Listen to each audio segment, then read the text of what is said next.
మహా టీవీ యాజమాన్యం చిన్న గ్లాస్ బాగుంటేనే ఇవాళ ఇంత బాధపడుతున్నారు. రెండు తెలుగు రాష్ట్రాల్లో ఇవాళ ఇంత హైరాణ చేస్తున్నారు. ఇవాళ ఇక్కడ రేవంత్ రెడ్డి గారు, అక్కడ చంద్రబాబు నాయుడు గారు. అదే మా నాయకుడు తెలంగాణ కోసం ఆహర్నిశలు పనిచేసి తెలంగాణ ఉద్యమం చేసిన కేటీఆర్ గారి మీద అసత్య ప్రచారం చేసిన మహా టీవీ యాజమాన్యం మీద ఎందుకు పోలీసులు చర్యలు తీసుకోవాలని చెప్పి మేము ప్రశ్నిస్తా ఉన్నాం. ఇప్పటికే సోషల్ మీడియా వేదికగా ఎన్నో సార్లు మీడియా లోపల అసత్య ప్రచారాలు చేస్తున్నారు. మా వ్యక్తిగత జీవితాలను అన్యాయంగా అక్రమంగా చిత్రీకరించి ఇవాళ సోషల్ మీడియా వేదికగా ఇలా మా పరువు తీసే ప్రయత్నం చేస్తున్నారని చెప్పి బీఆర్ఎస్ పార్టీ కార్యకర్తలు, బీఆర్ఎస్ పార్టీ సైనికులు ఎన్నో సార్లు పోలీస్ స్టేషన్లో, డీసీపీ ఆఫీసులలో, సిపి ఆఫీసులలో కంప్లైంట్ చేసినా ఇప్పటి వరకు కూడా ఏ పోలీసులు చర్య తీసుకోలేదు.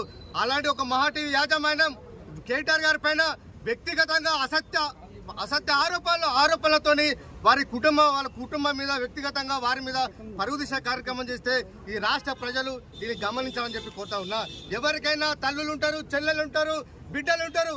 రేపు మీ పిల్లలకు కూడా ఇట్లా ఉంటది. అలాంటి వాళ్ళ వ్యక్తిగత జీవితాన్ని ఈ రకంగా సోషల్ మీడియాలో పెడితే మీరు సమర్థిస్తారా? ఒక్కసారి ఆలోచన చేయాలని చెప్పి తెలంగాణ ప్రజానికాన్ని ఇవాళ కోరుతా ఉన్నా. ఇవాళ ఒక section of Andhra media, Seemandhra media పనిగట్టుకొని ఆనాడు ఉద్యమంలో అయితే ఏ విధంగానైతే వ్యతిరేకంగా విష ప్రచారం చేసిరో ఇవాళ తెలంగాణ రాష్ట్రంలో కూడా బీఆర్ఎస్ పార్టీని బదనం చేయడానికి, కేసీఆర్ గారి కుటుంబాన్ని బదనం చేయడానికి వ్యక్తిగతంగా టార్గెట్ చేస్తూ ఈ రకంగా చేయడానికి జీర్ణించుకోలేకనే ఇవాళ మహా